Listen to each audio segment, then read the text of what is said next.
para nabi mereka memiliki mukjizat. Bahwa para nabi mereka memiliki mukjizat. Setiap nabi dari nabi-nabi Allah semuanya memiliki mukjizat. Dan mukjizat ini adalah bukti kebenaran pengakuan seorang nabi menjadi nabi. Jadi mukjizat ini adalah bukti dari kebenaran pengakuan seorang nabi menjadi nabi. Salatullah, salamullah, ala al-hadi, Rasulillah. Assalamualaikum warahmatullahi wabarakatuh. Waalaikumsalam warahmatullahi wabarakatuh. Hadirin rahimakumullah.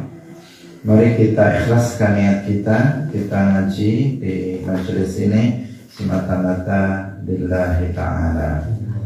Qala al-muallifu rahimahullahu ta'ala bil mu'jizati uyyidu takarruma wa ismatal bari li kullin hattima.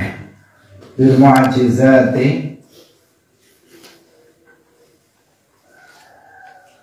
kelawan pira-pira mukjizat, bil mu'jizati kelawan pira-pira mukjizat, uyidu dan kuataken sapa utawa den dukung utawa den kuataken sapa para nabi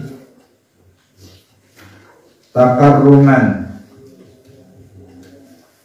rana dadi kemuliaan kanggo para nabi wa ismatal bari lan tetapine penjagaane Allah al-bari maring para nabi likulin maring saben-saben para nabi hatimah. Hatimah mongko ngeyakinono sapa sira. Hadirin hadirat rahimakumullah. Kita masih membahas tentang seputar kenabian. Di antara hal yang wajib kita yakini bahwasanya para nabi mereka memiliki mukjizat. Bahwa para nabi mereka memiliki mukjizat. Setiap nabi dari nabi-nabi Allah semuanya memiliki mukjizat.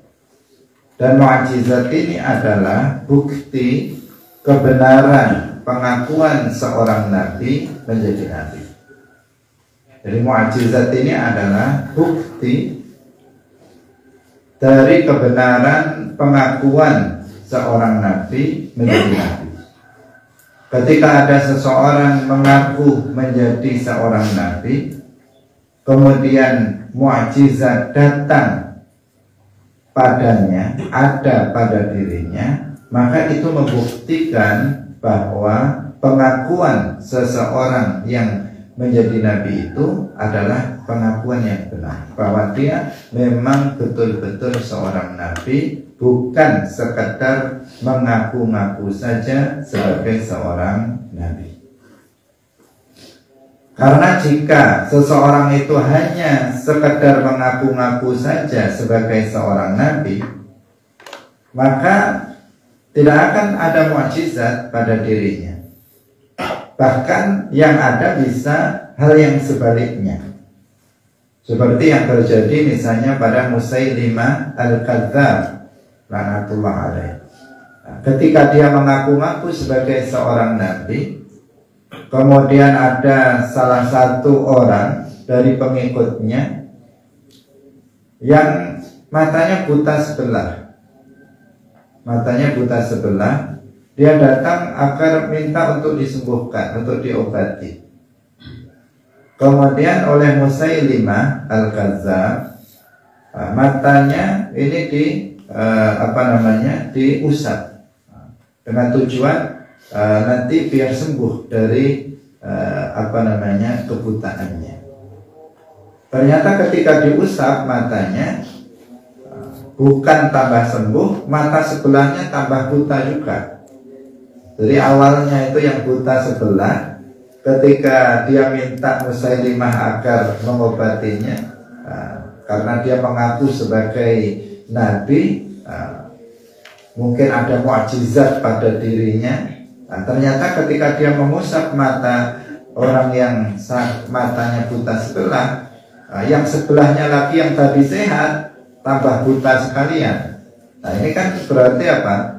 Menunjukkan ini tidak membenarkan, tidak membenarkan pengakuan Musailimah al-Kadzdzab sebagai nabi. Justru ini mendustakannya, membuktikan bahwa pengakuan dari Musailimah al-Kadzdzab sebagai nabi itu adalah pengakuan yang tidak benar, pengakuan yang dusta. Nah, ini fungsi dari mukjizat. Karena itulah maka setiap nabi dari nabi-nabi Allah semuanya memiliki mukjizat. Setiap nabi dari nabi-nabi Allah semuanya memiliki mukjizat. Nggak ada yang nggak memiliki mukjizat. Kenapa? Karena mukjizat ini adalah syahid. Dia adalah saksi pembenar pengakuan seseorang yang mengaku menjadi seorang nabi. Maka setiap nabi pasti memiliki mukjizat. Hanya saja mukjizat yang paling banyak dan yang paling besar itu adalah mukjizatnya Nabi kita, Nabi Muhammad Sallallahu Alaihi Wasallam. Yang sebagian ulama itu menghitung mukjizat Nabi itu sampai 3.000 mukjizat. Sampai 3.000 mukjizat. Saking banyaknya mukjizat Rasulullah Muhammad Sallallahu Alaihi Wasallam. Hadirin yang dirahmati oleh Allah Subhanahu wa Ta'ala. Jadi mukjizat itu apa? Mukjizat itu adalah sesuatu yang luar biasa. Luar biasa itu jadi luar kebiasaan. Artinya bertentangan dengan kebiasaan. Itu namanya, ini kriteria yang pertama, sesuatu yang luar biasa, yang bertentangan dengan kebiasaan yang berlaku. Nah, ini kriteria yang pertama, mukjizat. Kemudian mukjizat ini dia sesuai dengan pengakuan seseorang menjadi nabi. Nah, jadi mukjizat itu datang terhadap seseorang yang mengaku sebagai seorang nabi. Nah, dia sesuai dengan pengakuan dari orang yang mengaku menjadi seorang nabi dan tidak bisa dilawan oleh yang semisalnya. Itu yang disebut dengan mukjizat. Maka sesuatu yang tidak luar biasa bukan mukjizat. Bukan mukjizat. Kalau misalnya ada seseorang misalnya sudah tua, membaca tidak pakai kacamata, itu bukan luar biasa. Banyak orang yang kayak begitu. Itu namanya bukan mukjizat. Karena orang Wahabi, yang lucu dari orang Wahabi, karena Wahabi akidahnya itu sesat, akidahnya akidah tasbih, akidah tajsim, sehingga nggak ada. Bukan, ini juga bukan mukjizat, juga bukan karomah. Ini mengatakan kepada Nasiruddin Al-Albani yang sudah tua. Nah, kita bicara yang sesuatu yang luar biasa. Kita ingin mengatakan ini bukan luar biasa. Nah, ketika mereka tidak menemukan karomah pada diri Nasiruddin Al-Albani yang mereka tokohkan sebagai ahli hadis, akhirnya mereka mengarang-arang, bukan mengarang-arang, tetapi membuat sesuatu yang yang itu tidak benar. Mereka mengatakan karomahnya Nasiruddin Al-Albani itu adalah ketika dia sudah tua, dia membaca tidak pakai kacamata. Nah, Ini dari satu sisi itu sudah bukan sesuatu yang luar biasa, itu bukan karomah apalagi mukjizat. Kalau mukjizat sudah pasti bukan, karena mukjizat itu pada orang yang mengaku sebagai nabi. Kita ingin mengatakan itu luar biasa saja enggak? Nah, luar biasa saja enggak. Kenapa? Karena itu sesuatu yang biasa. Nah, mukjizat itu adalah sesuatu yang luar biasa. Sesuatu yang luar biasa itu biasanya nggak begitu, tapi ini begitu. Ini namanya sesuatu yang luar biasa, khariqun lil 'adah. Biasanya kalau pohon itu ya nggak bisa bicara. Biasanya kalau binatang itu nggak bisa bicara, tapi ini di hadapan Nabi dia bisa berbicara. Ini namanya sesuatu yang luar biasa. Biasanya kalau onta itu lahir dan itu ya dari induknya, tetapi ini lahirnya dari dalam batu. Ini namanya sesuatu yang nggak biasa, sesuatu yang luar biasa. Hadirin yang dirahmati oleh Allah Subhanahu wa ta'ala. Nah, ini poin yang pertama dari mukjizat, bahwa dia adalah sesuatu yang luar biasa. Sesuatu yang bukan luar biasa, yang tidak luar biasa, bukan mukjizat. Yang kedua, mukjizat itu tidak bisa dilawan dengan yang semisalnya. Artinya nggak ada sesuatu yang lain yang dibuat yang dengan yang sama, yang itu membatalkan, membuktikan ketidakbenaran dari mukjizat itu. Itu nggak ada. Berbeda dengan sihir. Kalau seseorang itu melakukan sihir, maka sihir itu bisa dilawan dengan sihir yang lain dan bisa dikalahkan. Nah, bisa dikalahkan. Itu bukan namanya mukjizat kalau masih bisa dikalahkan dengan yang lain. Kenapa? Karena mukjizat itu fungsinya adalah membuktikan kebenaran pengakuan seseorang yang mengaku menjadi seorang nabi. Karena itu mukjizat tidak bisa dilawan dengan selainnya, yang semisalnya nggak bisa. Kalau misalnya mukjizat ada pada seorang nabi, nggak ada orang yang bisa membuat hal yang serupa dengannya, yang itu membuktikan bahwa mukjizat itu nggak benar, atau pengakuan seseorang itu tidak benar. Itu tidak terjadi, karena mukjizat tidak bisa dikalahkan dengan hal yang serupa dengannya. Hadirin yang dirahmati oleh Allah Subhanahu wa ta'ala, beda dengan sihir, apalagi dengan dengan sulap atau yang macam-macam itu, yang bisa dibuat. Oh, ternyata dibongkar, ternyata kayak begini, caranya begini dan begini, membuktikan dia pembohong dan seterusnya. Itu bisa. Tetapi kalau mukjizat itu nggak bisa dilawan atau dikalahkan dengan sesuatu yang semisal dengannya.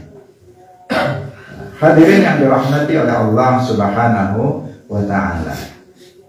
Ini poin kedua dari mukjizat.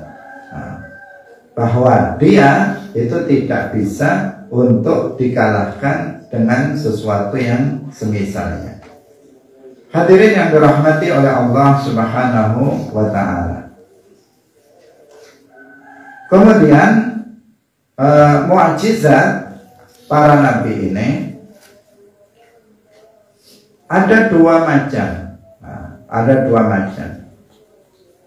Ada mukjizat yang terjadi setelah diminta oleh umatnya. Ada yang mukjizat yang terjadi tanpa diminta oleh umatnya terlebih dahulu. Jadi mukjizat itu muncul karena diminta oleh umatnya. Ini jenis mukjizat yang pertama. Yang kedua, mukjizat itu muncul tanpa diminta oleh umatnya. Dia muncul tanpa ada permintaan, untuk membuktikan kebenaran dari pengakuan seseorang yang menjadi seorang nabi. Contoh dari mukjizat yang muncul setelah diminta itu adalah mukjizatnya Nabi Saleh alaihi salam. Kaum Nabi Saleh alaihi salam, setelah Nabi Saleh ini mengaku sebagai seorang nabi, kaumnya Nabi Saleh banyak yang mendustakannya. Maka kemudian kaumnya Nabi Saleh ini datang kepada Nabi Saleh alaihi salam mengatakan, wahai Saleh, jika benar engkau adalah seorang nabi, maka keluarkanlah untuk kami unta dari batu sebungkah batu ini. Batu yang padat. Umatnya meminta kepada Nabi Saleh agar dikeluarkan seekor unta dari batu ini. Yang mana bukan hanya seperti itu, mereka kemudian mensifati unta-unta yang mereka minta keluar dari batu itu, bahwa unta itu adalah unta betulan yang punya daging, ada darahnya. Mereka minta dengan seperti itu, yang dia memiliki susu, yang apabila yang susunya itu lebih manis dari madu, kata mereka. Dan apabila di musim panas maka dia dingin, jika di musim dingin maka dia panas, dibolak-balik permintaan dari umatnya tersebut. Dan susu itu susu unta itu apabila diminum oleh orang yang sakit, maka orang yang sakit menjadi sembuh. Dan apabila diminum oleh orang yang miskin, fakir, maka yang meminumnya jadi kaya. Ini kan permintaan yang luar biasa. Tujuannya adalah untuk mendustakan Nabi Saleh alaihi salam. Bagaimana sesuatu batu, sebongkah batu yang keras bisa mengeluarkan unta betulan? Itu bagaimana? Masih tambahan minta lagi, unta itu harus hamil kemudian melahirkan di hadapan kami. Setelah dia keluar dari batu itu. Ini kan sebuah permintaan dari umatnya, sesuatu yang secara kita bagaimana itu terjadi, bagaimana itu bisa terjadi. Sebongkah batu mengeluarkan seekor unta hamil yang akan melahirkan anaknya. Kemudian sudah seperti itu, susunya jika diminum oleh orang yang sakit bisa sembuh. Jika yang lebih parah lagi, jika diminum oleh orang yang fakir, yang minum bisa jadi kaya. Ini kan, kalau ada yang kayak begitu kan enak, orang-orang miskin dia bisa minum susu itu sehingga bisa menjadi kaya. Nah, akhirnya apa? Ini Nabi Saleh beliau mengaku sebagai seorang nabi, ingin membuktikan bahwa pengakuan beliau sebagai seorang nabi itu benar. Maka Nabi Saleh alaihi salam kemudian berdoa kepada Allah Subhanahu wa taala, meminta agar apa yang mereka inginkan itu terjadi. Maka tiba-tiba batu, sebongkah batu yang keras itu bergetar. Kemudian Nabi Saleh memukulkan memukulkan tongkat yang ada di tangan beliau ke batu itu, dan tiba-tiba muncul keluar dari batu itu seekor induk unta betina yang sedang hamil. Setelah keluar kemudian melahirkan seorang anak unta itu, dan terjadi apa yang susunya mengeluarkan susu yang apabila diminum oleh orang maka kemudian orang yang sakit akan menjadi sembuh sesuai dengan apa yang mereka minta. Di sini mereka melihat sesuatu yang luar biasa.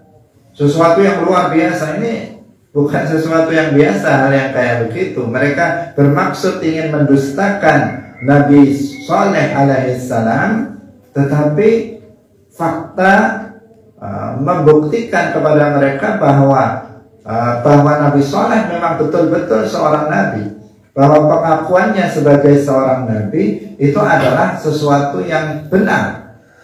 Maka nggak ada jalan bagi mereka, bagi kaumnya Nabi Saleh, kecuali beriman kepada Nabi Saleh alaihissalam. Tapi kemudian sebagian beriman, sebagian ada yang tetap kafir, bahkan kemudian membunuh unta Nabi Saleh yang sebenarnya itu dilarang oleh Allah Subhanahu wa Ta'ala, sehingga mereka kemudian mendapatkan azab Allah. Mereka yang kufur, mereka mendapatkan azab Allah Subhanahu wa Ta'ala. Nah, mukjizat ini adalah mukjizat yang diminta terlebih dahulu, oleh umatnya. Hadirin yang dirahmati oleh Allah Subhanahu wa Ta'ala. Kemudian ada mukjizat-mukjizat yang tidak diminta oleh umatnya, tetapi muncul terjadi pada seorang nabi untuk membuktikan bahwa pengakuannya sebagai seorang nabi itu benar. Seperti mukjizatnya Nabi Sulaiman alaihissalam. Nabi Sulaiman alaihissalam seorang nabi dan raja yang menguasai dunia ini. Kekuasaannya sangat luas. Nabi Sulaiman alaihissalam bukan hanya menguasai dunia manusia, tetapi beliau juga menguasai dunia jin. Artinya jin itu juga tunduk, setan-setan semuanya tunduk dalam kekuasaan, dalam perintah Nabi Sulaiman alaihissalam. Termasuk jin-jin yang kafir semuanya tunduk terhadap Nabi Sulaiman alaihissalam, sehingga mereka semuanya taat kepada Nabi Sulaiman alaihissalam. Salah satu mukjizat Nabi Sulaiman alaihissalam yang luar biasa, beliau itu bisa menundukkan angin. Karena Nabi Sulaiman ini sering bepergian jauh karena kekuasaannya yang sangat luas, dan beliau berjihad fisabilillah, berperang dengan pasukannya. Dan salah satu mukjizat beliau adalah bisa menundukkan angin, di mana angin ini bisa menghantarkan Nabi Sulaiman alaihissalam sesuai dengan keinginan Nabi Sulaiman alaihissalam. Jadi jika beliau itu ingin ingin pergi ke suatu negara, ke suatu daerah, maka angin ini Nabi Sulaiman dan orang-orang yang beserta beliau dan barang-barang yang beliau ingin bawa tinggal naik ke angin itu, kemudian angin menghantarkan beliau sesuai dengan keinginan. Kalau mau cepat dibuat cepat, kalau mau lambat dibuat lambat, sesuai dengan keinginan Nabi Sulaiman alaihissalam. Ini mukjizat, sesuatu yang luar biasa. Sampai sekarang pun itu tetap menjadi sesuatu yang luar biasa.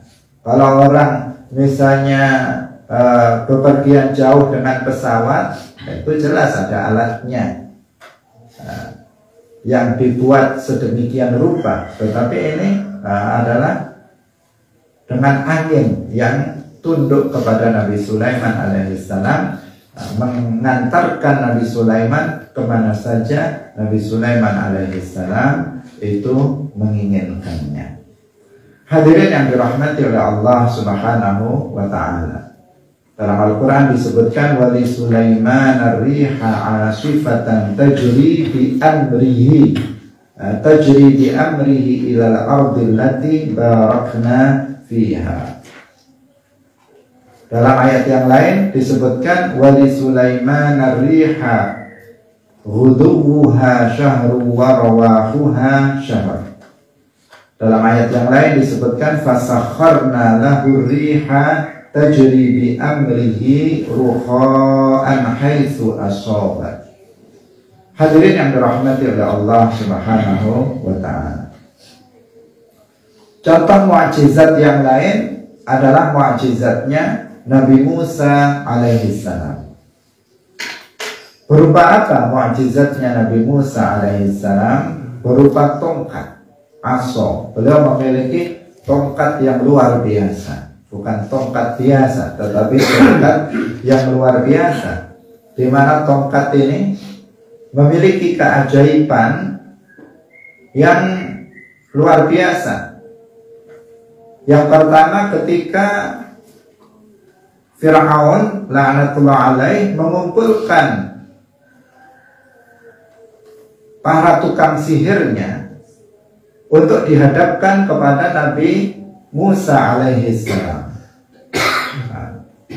Para tukang sihirnya Fir'aun melemparkan tali-tali yang kemudian berubah seolah-olah dengan sihirnya, seolah-olah tali-tali itu menjadi ular-ular. Karena ini tidak berubah betul-betul, namanya sihir itu tidak berubah betul-betul. Artinya tidak betul-betul berubah jadi ular, tetapi seakan-akan orang yang melihatnya tali-tali itu menjadi ular. Di saat yang seperti itu Allah Subhanahu wa ta'ala memerintahkan kepada Nabi Musa alaihissalam untuk melemparkan tongkatnya. Dan tongkat itu tiba-tiba kemudian berubah menjadi ular betulan. Bukan ular-ularan sebagaimana tali-tali yang disihir oleh tukang sihir itu yang jadi ular-ularan. Artinya kayak ular, tapi hakikatnya itu bukan ular. Karena mereka tidak bisa merubah tali menjadi ular yang hakiki, yang sebenarnya. Tetapi tongkatnya Nabi Musa alaihissalam ini berubah betulan menjadi ular yang kemudian memakan tali-tali yang disihir seakan-akan menjadi ular dari tukang sihir tersebut. Melihat kejadian yang seperti ini, maka saharatu Fir'aun, para tukang sihir Fir'aun ini mengakui bahwa yang terjadi pada Musa alaihissalam itu bukan sihir. Yang dituduhkan oleh Fir'aun ini bukan sihir. Ini adalah mukjizat dari Allah Subhanahu wa ta'ala, sehingga saharatu Fir'aun, tukang sihir Fir'aun, kemudian mereka masuk ke dalam agama Islam. Mereka beriman kepada Allah Subhanahu wa ta'ala, masuk ke dalam agama Islam. Kenapa? Karena nggak ada jalan lain bagi mereka ketika melihat ini bukan sihir, ini adalah dari Allah, ini mukjizat. Ini membuktikan bahwa pengakuan Musa bahwa beliau adalah seorang Nabi Rasul itu adalah benar. Maka nggak ada jalan lain bagi para tukang sihir Fir'aun untuk membenarkan pengakuan Musa dan beriman kepada Nabi Musa alaihissalam. Tetapi karena mereka beriman kepada Nabi Musa, kemudian mereka dibunuh oleh Fir'aun seluruhnya dibunuh oleh Fir'aun. Hadirin rahimakumullah, tongkat ini juga memunculkan keanehan, memunculkan keajaiban di saat Nabi Musa alaihissalam dikejar oleh tentara Fir'aun yang jumlahnya tidak berimbang. Ketika itu jumlahnya Nabi Musa dengan umatnya itu ada 600 orang atau 600.000 ya, 600.000 orang jumlah dari umatnya Nabi Musa alaihissalam. Dikejar oleh tentara Fir'aun yang jumlahnya 1.600 orang. 1 juta, bukan 1.000, 1.600.000 orang. 1.600.000 orang itu yang mengejar. Jadi 600.000 orang dikejar oleh tentara Fir'aun sebanyak 1.600.000 orang. Jaraknya 1.000 sendiri. 600.000 lawan 1.600.000 ada di belakangnya mengejar Nabi Musa dengan umatnya. Sampailah kemudian Nabi Musa dengan umatnya di depan sebuah lautan. Kalau mereka itu mundur, maka pasukan besar Fir'aun yang berjumlah 1.600.000 siap membunuh mereka. Kalau maju, di depan ada laut, bagaimana mereka akan menyeberanginya? Nah, sementara nggak ada peralatan untuk bisa menyeberanginya dan jumlah mereka ada 600.000 orang.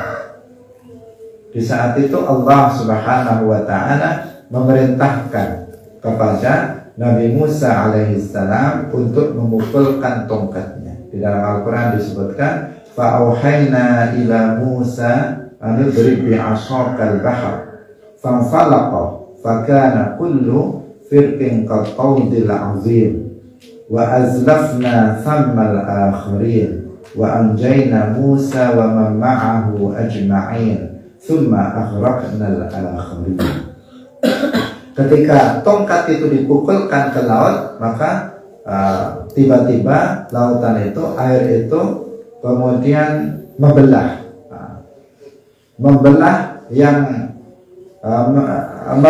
yang menjadi air itu membelah dan menggunung seperti gunung yang diantara belahan yang ada yang sebanyak 12 itu diantaranya itu membuat atau menjadi sebuah jalan di antara di antara air yang menggulung tinggi itu menjadi jalan sebanyak 12 jalan. Maka kemudian Nabi Musa alaihissalam itu melewati jalan itu, menyeberangi lautan dengan melewati jalan tersebut. Nah, sampailah kemudian mereka pada ujung lautan yang lain. Nah, di saat tentara Fir'aun dan bala tentaranya yang sejumlah 1.600.000 orang itu sampai di pantai itu, mereka melihat ada jalan, maka mereka pun mengejar Nabi Musa melalui jalan yang sama yang dilewati oleh Nabi Musa dan kaumnya. Mereka pun semuanya masuk ke dalam 1.600.000 orang, semuanya masuk ke dalam lautan melalui jalan yang dilalui oleh Nabi Musa alaihissalam. Ketika Nabi Musa dan kaumnya sampai di ujung, Fir'aun dan bala tentaranya yang jumlahnya 1.600.000 orang itu masih ada di dalam lautan itu. Di saat itu Allah memerintahkannya untuk memukulkannya kembali ke lautan tersebut, dan kemudian jalan itu pun kemudian hilang, airnya kemudian kembali seperti semula, dan Fir'aun beserta bala tentaranya semuanya tenggelam, mati tenggelam di lautan itu. Nah, ini namanya mukjizat. Luar biasa. Kalau kita punya tongkat, kita pukulkan kemana saja kan nggak berubah. Nggak berubah, kita pukulkan ke laut, ya lautnya tetap begitu saja. Kalau tongkat kita, ini adalah tongkat yang memang menjadi mukjizat bagi Nabi Musa alaihissalam. Hadirin yang dirahmati oleh Allah Subhanahu wa Ta'ala. Nabi kita, Nabi Muhammad sallallahu alaihi wasallam, mukjizatnya lebih banyak dan lebih besar dibandingkan dengan mukjizat para nabi lainnya. Yang tadi kita katakan ada sebagian ulama menyebutkannya, menghitungnya sampai 3.000 mukjizat. Dan mukjizatnya Nabi Muhammad sallallahu alaihi wasallam itu ada dua macam. Ada mukjizat yang namanya mukjizat daimah, dan ada mukjizat ghairu daimah. Mukjizat daimah itu adalah mukjizat yang bisa disaksikan pada masa Nabi dan juga bisa disaksikan pada masa-masa berikutnya sampai sekarang. Itu namanya mukjizat daimah, mukjizat yang tetap ada sampai setelah wafatnya Rasulullah Shallallahu Alaihi Wasallam. Mukjizat itu adalah Al-Quranul Karim. Al-Quranul Karim itu menjadi mukjizat sampai sekarang. Sampai sekarang menjadi mukjizat pada masa Rasulullah Shallallahu Alaihi Wasallam, banyak orang yang masuk ke dalam agama Islam ketika mendengar Al-Quran.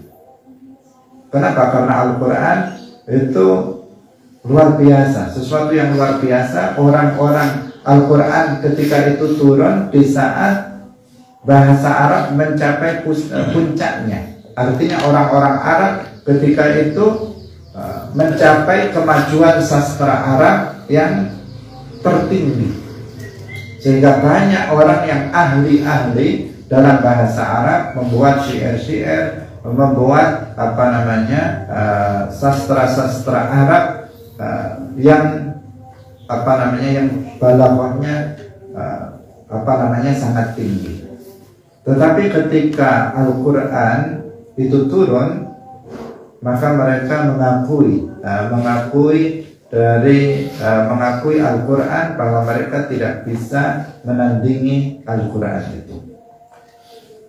Bahkan Al-Quran itu sudah menantang kepada manusia sejak Al-Quran diturunkan sampai sekarang juga tetap berlaku. Dipersilakan siapa yang bisa membuat satu surat saja yang semisal Al-Quran, atau membuat satu ayat saja yang sama dengan Al-Quran. Sampai sekarang nggak ada satu orang pun yang bisa membuat yang seperti Al-Quran. Satu ayat pun nggak bisa. Bukannya nggak ada orang yang mencoba, sudah banyak orang yang mencoba membuat seperti ayat Al-Quran, tetapi nggak ada satu pun yang mampu untuk membuatnya. Karena Al-Quran apabila kita mendalaminya, khususnya misalnya dari sisi kebalaghahannya, maka kita akan geleng-geleng kepala, terheran-heran dengan Al-Quran itu. Mungkin bagi orang Indonesia atau orang Ajam yang tidak mempelajari balaghah Al-Quran, mungkin terlihat seperti biasa-biasa saja. Tetapi kalau seseorang menyelaminya kebalaghahan Al-Quran, maka dia akan mengatakan ini bukan kalam biasa. Al-Quran bukan kalam biasa, tetapi memiliki sisi unsur kebalaghahan di tingkat yang tertinggi yang tidak bisa dilawan oleh yang semisalnya. Hadirin yang dirahmati oleh Allah Subhanahu wa Ta'ala, sehingga itu masih dari sisi bahasa, belum dari sisi isi daripada Al-Quran itu. Kalau melihat kepada isinya, seseorang juga akan kagum dengan Al-Quran itu. Al-Quran menceritakan tentang sesuatu yang telah terjadi, menceritakan sesuatu yang akan terjadi. Al-Quran membahas tentang ilmu pengetahuan yang terkadang itu tidak disangka-sangka oleh banyak orang, dan ternyata Al-Quran sudah menjelaskan tentang permasalahan itu dan seterusnya. Hadirin yang dirahmati oleh Allah Subhanahu wa Ta'ala, sehingga dari dulu hingga sekarang banyak orang itu yang masuk ke dalam agama Islam karena membaca Al-Quran, karena meneliti tentang Al-Quran, sehingga mereka kemudian menjadi berkesimpulan bahwa Al-Quran adalah kalamullah. Al-Quran bukan kalamul bashar, bukan ucapan manusia, sehingga kemudian mereka masuk ke dalam agama Islam. Sampai sekarang masih banyak orang yang masuk Islam karena Al-Quran. Hadirin yang dirahmati oleh Allah Subhanahu wa Ta'ala. Kemudian mukjizat Nabi Muhammad yang kedua adalah mukjizat yang ghairu daimah, yaitu yang mukjizat yang terjadi disaksikan pada masa Rasulullah Shallallahu Alaihi Wasallam saja, tidak pada masa berikutnya.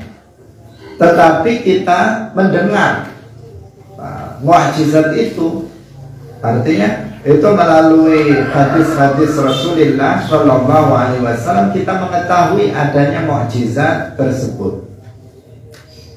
Di antara mukjizat Rasulullah Shallallahu Alaihi Wasallam adalah menangis dan merintihnya sebuah pohon kurma. Pohon kurma yang dulunya pohon ini dalam kisahnya, pohon ini dulunya adalah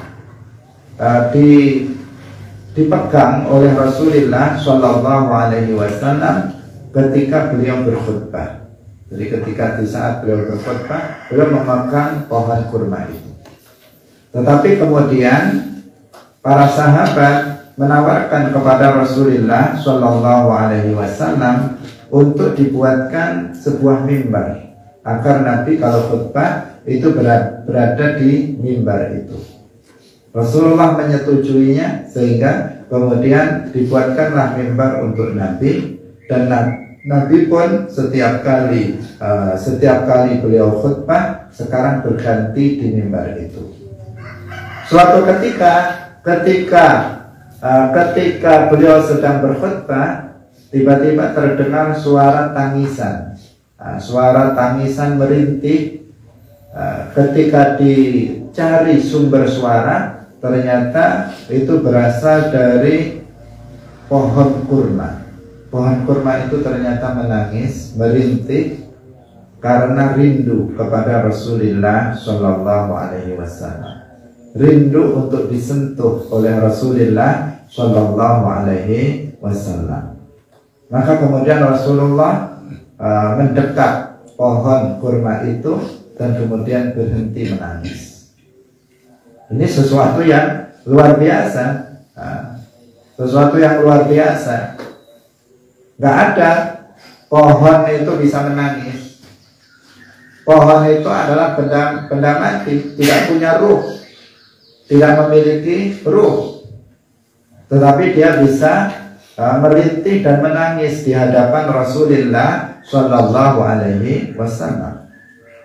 Ini lebih dahsyat dari mukjizatnya Nabi Isa alaihi salam yang menghidupkan orang mati. Nabi Isa alaihi salam di antara salah satu mukjizatnya, orang yang sudah mati puluhan tahun, beliau bisa membangunkannya, bisa menghidupkannya. Itu mukjizat Nabi Isa alaihi salam. Sesuatu yang luar biasa juga kepada Nabi Isa alaihi salam. Tetapi mukjizatnya Nabi Muhammad lebih dahsyat dari itu. Kenapa? Karena kalau manusia dia pernah hidup, kemudian dia mati, kemudian dihidupkan lagi. Tetapi kalau pohon, tumbuh-tumbuhan, dia tidak punya ruh. Dia tidak punya ruh. Dia bukan benda yang pernah hidup dengan pengertian hidup memiliki ruh, enggak. Tetapi dia bisa menangis, merintih, merasakan sesuatu, rindu kepada Rasulullah Shallallahu Alaihi Wasallam. Ini sesuatu yang lebih dahsyat dari mukjizatnya Nabi Isa alaihi salam. Hadirin rahimakumullah.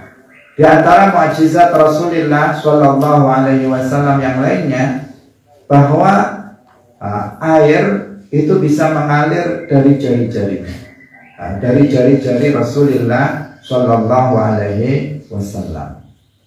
Ini juga lebih dahsyat lagi dari mukjizatnya Nabi Musa yang bisa mengalirkan air dari bebatuan. Ini beliau dari jari-jari mereka di saat dalam sebuah peperangan, para sahabat bingung dengan air. Mereka membutuhkan air, sementara airnya itu tinggal satu wadah saja, dan itu sedikit, tidak cukup untuk untuk para sahabat yang jumlahnya itu ratusan. Maka kemudian Rasulullah meletakkan telapak tangannya ke dalam air itu, dan kemudian mengalir air dari jari-jari beliau. Air itu dipakai untuk minum dan wudhu oleh ratusan orang, itu tetap tidak habis. Nah, kenapa? Karena air mengalir dari sela-sela jari Rasulullah Shallallahu Alaihi Wasallam. Ini adalah mukjizat dari Rasulullah Shallallahu Alaihi Wasallam. Di antaranya, nah, karena mukjizat Nabi itu sangat banyak. Mukjizat Nabi di antaranya lagi adalah beliau pernah mengembalikan mata Qatadah dalam sebuah perang. Ada salah satu sahabat namanya Qatadah, matanya kena bola matanya ini kena senjata lawan, sehingga kemudian matanya keluar dari tempatnya. Bola matanya itu keluar, sehingga kemudian Qatadah ini ingin memotong saja, dipotong aja sekalian matanya biar tinggal satu, yang biar dia nggak sakit lagi. Ingin memotongnya, tetapi Nabi kemudian melarangnya. Nabi kemudian mata itu dipegang oleh Nabi, dimasukkan kembali ke tempatnya, kemudian diusap oleh Nabi, kemudian sembuh total. Sampai dikatakan Qatadah itu tidak mengetahui mana di antara matanya itu yang sakit. Saking sempurnanya kesembuhan itu, tidak ada bekasnya. Ini masih ada kemeng-kemengnya, masih ada sedikit-sedikit sakit, enggak. Sama sekali sudah enggak ada rasa sakitnya. Sampai Qatadah kemudian mengatakan, sampai saya enggak tahu mana di antara dua mata saya yang tadi itu yang terluka. Saking sempurnanya kesembuhan mata daripada Qatadah ini berkat usapan tangan Rasulullah Shallallahu Alaihi Wasallam. Nah, hadirin yang dirahmati oleh Allah Subhanahu Wa Taala. Banyak lagi. Misalnya bisa berbicaranya binatang, bertasbihnya makanan di tangan beliau. Juga ada mukjizat besar yang dimiliki Rasulullah Shallallahu Alaihi Wasallam, yaitu berupa Al-Isra wal Mi'raj. Al-Isra wal Mi'raj ini tidak diberikan kepada nabi-nabi selain Nabi Muhammad Shallallahu Alaihi Wasallam, di mana Rasulullah Shallallahu Alaihi Wasallam diperjalankan oleh Allah Subhanahu Wa Taala dari Makkah menuju Baitul Maqdis di Palestina, kemudian dinaikkan dari bumi menuju tempat yang lebih tinggi dari langit yang ketujuh dalam waktu tidak sampai 1 malam. Padahal apabila ditempuh dengan jalur biasa membutuhkan waktu yang sangat lama. Dari Makkah ke Baitul Maqdis dibutuhkan waktu yang sangat lama. Apalagi dari bumi ke atas langit ketujuh bisa membutuhkan waktu ribuan tahun. Tetapi Rasulullah menempuhnya dalam waktu tidak sampai 1 malam. Ini adalah sebuah keajaiban, sesuatu yang luar biasa, yang menjadi mukjizat dari Nabi kita Muhammad Sallallahu Alaihi Wasallam. Jadi mukjizat Nabi Muhammad Sallallahu Alaihi Wasallam jauh lebih banyak dan jauh lebih agung, lebih luar biasa, lebih dahsyat dari mukjizat nabi-nabi sebelum Nabi Muhammad Sallallahu Alaihi Wasallam. Sehingga sebagian ulama memuji beliau, memuji mukjizat beliau dengan mengatakan, in kana Musa saqqal asbata min hajarin fa inna fil kaffi ma'nan laysa fil hajari. In kana Isa baral a'ma bida'watihi fakam birahatihi qad radda min basari. Apabila Nabi Musa alaihi salam itu memberikan minum al-asbar, yaitu Bani Israel, min hajarin, dari batu. Dari batu dipukulkan tongkat beliau dari batu, kemudian mengeluarkan air. Dari situ Bani Israel bisa meminum air yang mengalir yang bersumber dari bebatuan itu. Fa inna fil kaffi ma'nan laisa fil hajari. Sesungguhnya dalam telapak tangan itu memiliki makna yang tidak sama dengan apabila ada dalam batu. Kalau air mengalir dari batu, sesuatu yang luar biasa. Tetapi lebih luar biasa jika air itu mengalir dari telapak tangan Rasulullah Shallallahu Alaihi Wasallam. In kana Isa baral a'ma bita'watihi, jika Nabi Isa alaihissalam itu bisa menyembuhkan orang yang buta dengan doanya, matanya buta dari lahir, kemudian Nabi Isa alaihissalam berdoa kepada Allah, dengan doanya itu kemudian orang tersebut bisa melihat. Fakam birahatihi qatradda min basari. Nah, betapa banyak orang yang dengan usapan telapak tangan Nabi kemudian matanya kemudian bisa melihat kembali, penglihatannya bisa kembali seperti semula, seperti yang tadi kita ceritakan tentang Qatadah. Hadirin yang dirahmati oleh Allah Subhanahu wa Ta'ala, mengimani adanya mukjizat ini adalah sesuatu yang wajib bagi kita, karena itu adalah bukti yang membenarkan pengakuan seseorang menjadi seorang nabi. Dan mukjizat hanya diberikan kepada seorang nabi.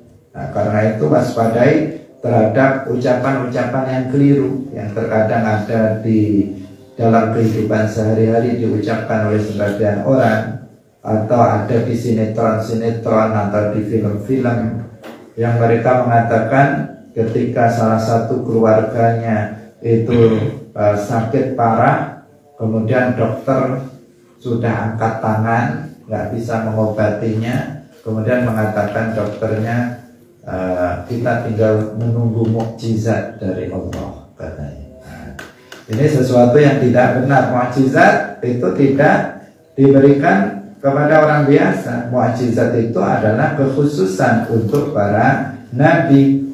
Nah, penggunaan istilahnya yang tidak tepat. Sesuatu yang luar biasa terjadi pada para nabi namanya mukjizat. Jika sesuatu yang luar biasa tersebut terjadi pada seorang wali, maka namanya karamah. Jika sesuatu yang luar biasa itu terjadi pada seorang mukmin biasa, dia seorang mukmin baik, orang mukmin yang baik, tetapi dia bukan wali. Kemudian dia mendapatkan sesuatu yang terjadi pada dirinya, maka itu namanya ma'unah. Namanya apa? Ma'unah, pertolongan dari Allah Subhanahu wa Ta'ala. Misalnya dia sakit parah, berobat kemana-mana nggak bisa, ternyata tiba-tiba hanya dikasih air putih, dia sembuh. Nah, ini namanya apa? Ma'unah dari Allah Subhanahu wa Ta'ala. Ada sebuah kecelakaan besar, semua orang mati di situ. Dia luka sedikit pun enggak, gores saja badannya enggak. Ini namanya apa? Ma'unah. Padahal selainnya mati semuanya. Ada tsunami besar, pada mati semua orang. Ternyata dia mengambang di lautan sampai seminggu, tetap hidup dia. Misalnya itu namanya apa? Ma'unah. Atau ada gunung meletus, semua rumah rusak, semua hancur, rumah dia sendiri yang dilewati oleh lahar, sehingga dia rumahnya tetap utuh dan dia tetap hidup, dan seterusnya. Itu terjadi, itu namanya ma'unah. Itu bukan mukjizat, itu bukan karamah. Ada lagi sesuatu yang luar biasa yang terjadi pada orang kafir atau sebagian para pelaku dosa besar. Ada namanya sihir dan ada namanya istidraj. Istidraj itu sesuatu yang diberikan. Ada orang kafir, ada orang pelaku maksiat, gak pernah sholat, gak apa, dia berdoa langsung terkabul doanya. Nah, itu bukan mukjizat, itu bukan karamah, itu adalah istidraj, agar dia semakin sesat dengan kesesatannya, dan azab Allah kepadanya semakin berat nanti di akhirat. Nah, hadirin, sudah lewat waktunya, semoga bermanfaat. Barakallahu fikum, wallahu muwaffiq ila aqwamit thoriq. Wassalamualaikum warahmatullahi wabarakatuh.